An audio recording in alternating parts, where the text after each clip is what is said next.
Hello friends, welcome back my YouTube channel MS maths, जहां मैं upload करता हूं बीएससी मैथमेटिक्स एंड फिजिक्स से रिलेटेड वीडियो लेक्चर्स।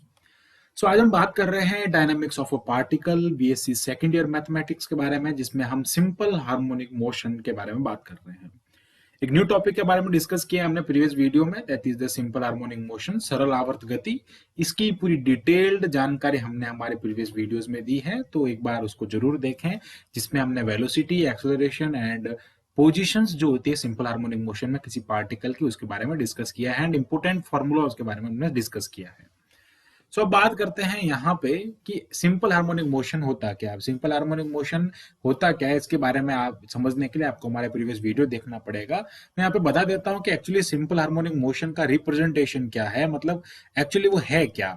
तो उसमें जो एक्सेलरेशन होता है सिंपल हार्मोनिक मोशन में, d2 upon dt that is proportional to या that is equal to the minus mu x. Okay, ये माइनस म्यू एक्स के इक्वल होता है। माइनस म्यू एक्स जो है, म्यू जो है कांस्टेंट होता है, माइनस जो होता है उसकी अपवर्ड डायरेक्शन में लगता है रीस्टोरिंग फोर्स। और एक्चुअली यहाँ पे एम से अगर मैं इसको मल्टीप्लाई कर दूं तो ये एक फोर्स बन जाता है, और ये फोर्स के जो है अपवर्ड डायरेक्शन में लगता है, इसलिए इसको माइनस से रिप्रेजेंट करते हैं। ओके, सो वेलोसिटी जब हम इसकी फाइंड करते हैं तो इसका वेलोसिटी का फॉर्मूला आता है plus minus root of mu and root of a square minus x square. A square जो होता है उसका मैक्सिमम डिस्प्लेसमेंट होता है। इस वीडियो में हम बात करने वाले हैं सम इंपोर्टेंट डेफिनेशंस के बारे में। सो डेफिनेशन नंबर फर्स्ट की हम डिस्कस करते हैं। So definition number first is the amplitude. So what is the amplitude, जिसको हम हिंदी में आयाम कहते हैं। ओके, हिंदी में अगर हम बात करें इसको तो हम इसको आयाम कहते हैं।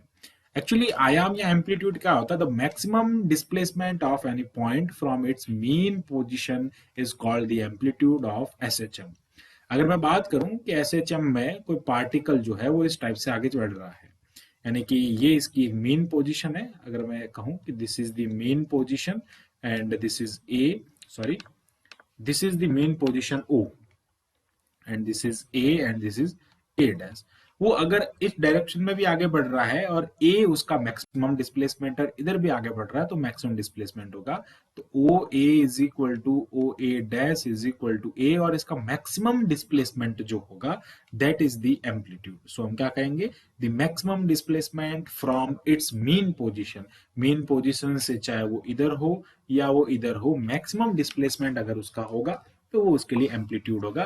जैसे अगर मैं बात करूं, हम इसकी पोजीशन जब फाइंड करते हैं तो बात करते हैं ओ टू ए, यानी कि अगर पार्टिकल ओ टू ए जा रहा है तो इसकी मैक्सिमम पोजीशन होती है cos of cos a cos of, 1 minute, a cos of root mu by t होता है। और सिमिलरली जब ये ए टू ओ जाता है, ओके, जब ए टू ओ जाता है तो ये होता है sine of a sine of, sorry, a sine of root mu into t. तो इनमें जो ये ए है, इधर भी ये जो ए है, दैट इज द एम्पलीट्यूड।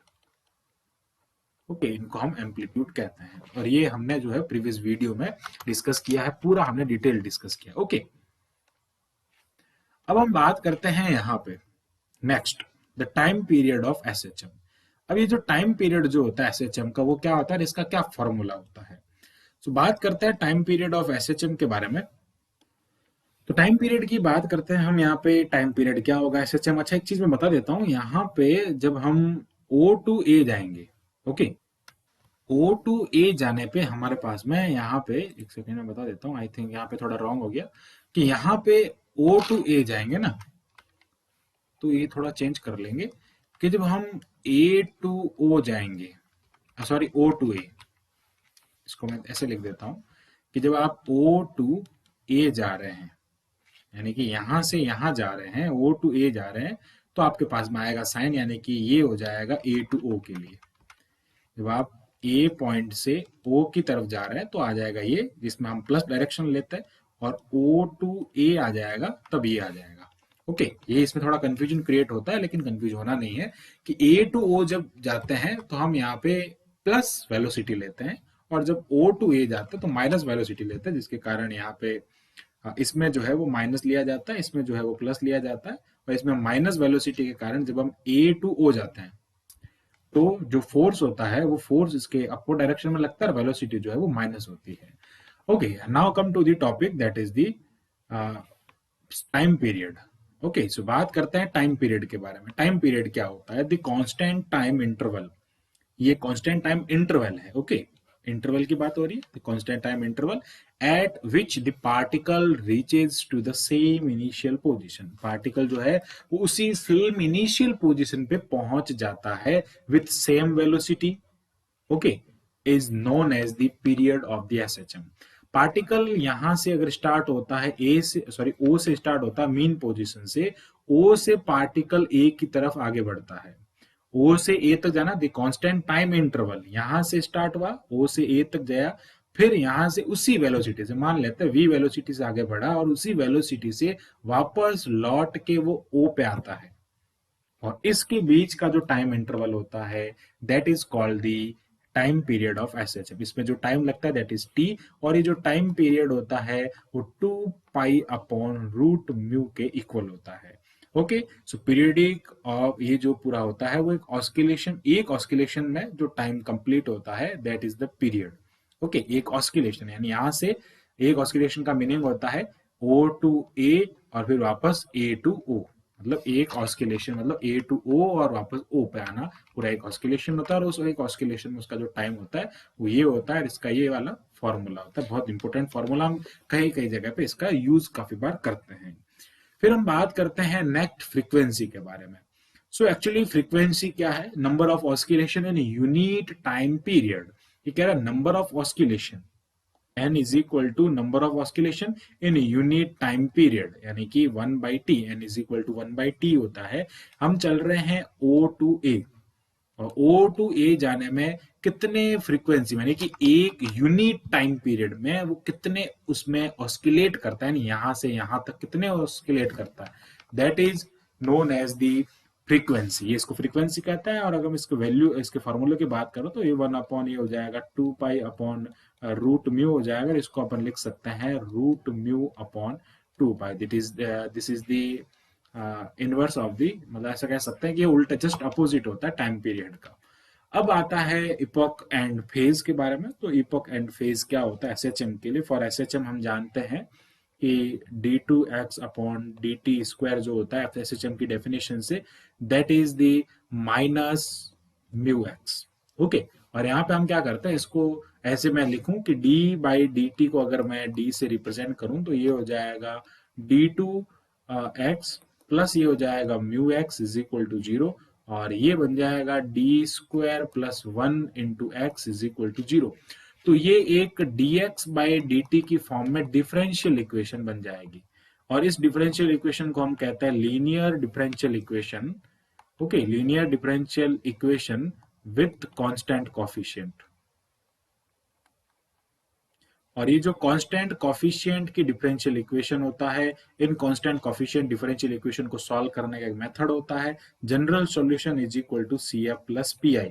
और इसमें जो सी एफ जो आता है, इसका जनरल सॉल्यूशन जो आता है that is equal to the x is equal to a cos of, हम ऐसा लेट करते हैं जो कांस्टेंट है उनको ए ले रहे हैं, A cos of root mu t plus ये हो जाएगा बी। तो इसमें यहाँ पे ये जो आपके पास में वैल्यू इसकी आती है, जिसमें बी जो होता है that is the is called the epoch. ये जो बी होता है इसको हम यहाँ पे कहते हैं, इसको हिंदी में कहते हैं आदि कोण। ओके, तो ये इपॉक होता है, और ये इपॉक जो है वो एक आदि कोण होता है। और ये जो पूरा टोटली जो होता है यहाँ पे, इस टोटल को हम कहते हैं फेज। ये पूरा जो होता है that is called the phase. Okay, ये फेज हो जाता है, और इसमें जो ओनली बी जो है उसको हम कहते हैं इपॉक, या इसको हिंदी में कहते हैं आदि कोण। और ये जो होता है फेज जो होता है इसको हम कहते हैं कला कोण। तो इस टाइप से हम इसको डिनोट करता है। ये एक्चुअली पूरा सॉल्व करने का हमको मिलता है। सी एफ जो होता है वो C1 plus e raise to power a x plus C2 e raise to power x होता है। इसमें फिर यूलर्स थ्योरम का यूज करते हैं। यूलर्स थ्योरम का यूज करते हैं उस ई है ना एक्सपोनेंशियल को हम ट्रिग्नोमेट्री में कन्वर्ट करके ये वाला फॉर्मूला क्रिएट करते हैं। अब बात आती है the general geometrical interpretation of this SHM. तो ज्योमेट्रिकल इंटरप्रिटेशन की बात करें या रिप्रेजेंटेशन की बात करें तो ज्योमेट्रिकली हम इस एसएचएम को कैसे रिप्रेजेंट करते हैं सर्कुलर मोशन में। तो सर्कुलर मोशन में ज्योमेट्रिकली रिप्रेजेंट करने के लिए कुछ नहीं करना होता है। यहां से हम इसको जब ज्योमेट्रिकली इसको रिप्रेजेंट करते हैं तो किस टाइप से रिप्रेजेंट करते हैं आप यहाँ पे देखें। सो यहाँ पे एक सर्कुलर मोशन की बात करते हैं ना। Circular motion particle moves with a constant angular velocity. जो पार्टिकल है वो कांस्टेंट एंगुलर वेलोसिटी ओमेगा से इस टाइप से मूव कर रहा है। Okay, then centre of circle is known as the mean position. अब वो जो पार्टिकल मूव कर रहा है तो पार्टिकल यहाँ पे on the circumference of this, जब ये इस पे परपेंडिकुलर हम ड्रॉप कर रहे हैं, इसको मैं ओ लेट करता हूं, ये इसका पी पॉइंट हो जाएगा और ये एम पॉइंट हो जाएगा। ओके, पी से मैं परपेंडिकुलर ड्रॉप पी एम करता हूं। अब जब ये पी पार्टिकल यहां पे आएगा, इसी की बात करते हैं, तो ये परपेंडिकुलर यहां पे होगा। फिर ये पी पार्टिकल यहां पे आएगा, परपेंडिकुलर यहां पे होगा। पी पार्टिकल वापस यहां पे आएगा, परपेंडिकुलर यहां पे होगा। यानी कि ये वाली जो इसकी एक्सिस है, ओके, इसका जो डायामीटर है, ये डायामीटर के अलोंग जो है वो एसएचएम हो रहा है। एसएचएम अलोंग द डायामीटर, यानी कि वो पार्टिकल इधर आ रहा है या इधर जा रहा है तो उसका प्रोजेक्शन जो होगा, always the projection of the SHM of the particle, वो प्रोजेक्शन जो है, जैसे यहाँ पे इसका प्रोजेक्शन यहाँ पे, तो मतलब ये क्या हो रहा है, एक बार इधर जा रहा है, एक बार इधर जा रहा है, ट्रू एंड फोर्थ हो रहा है ना, टू एंड फोर्थ, इधर और इधर हो रहा है। तो ये इसके एसएचएम को रिप्रेजेंट करता है, सिंपल हार्मोनिक मोशन को, यानी कि एक बार ये इधर जा रहा है, एक बार इधर जा रहा है। बट मेन पोजीशन की बात करें तो सेंटर जो है वो इसका एक मेन पोजीशन होगा।